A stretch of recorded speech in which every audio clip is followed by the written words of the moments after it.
సార్తో సెక్రటేరియట్కి పోతే అసలు భోజనం కూడా ఉండేది కాదు. సార్ భోజనం చేయడు, మమ్మల్ని చేయలేడు.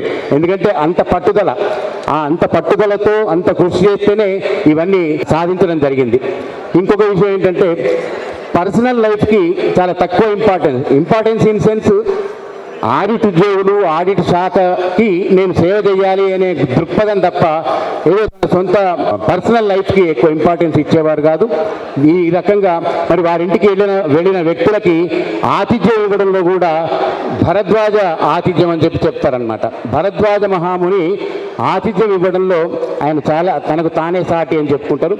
అట్లాంటి ఆతిథ్యం అమ్మ గీతమ్మ కూడా ఇంటికి వెళ్ళినటువంటి బంధుమిత్రులకు కానీ, ఆడిట్ ఉద్యోగ సోదరిమణులకు కానీ చక్కటి ఆతిథ్యం ఇవ్వడం వారికి వెన్నతో పెట్టిన విద్య.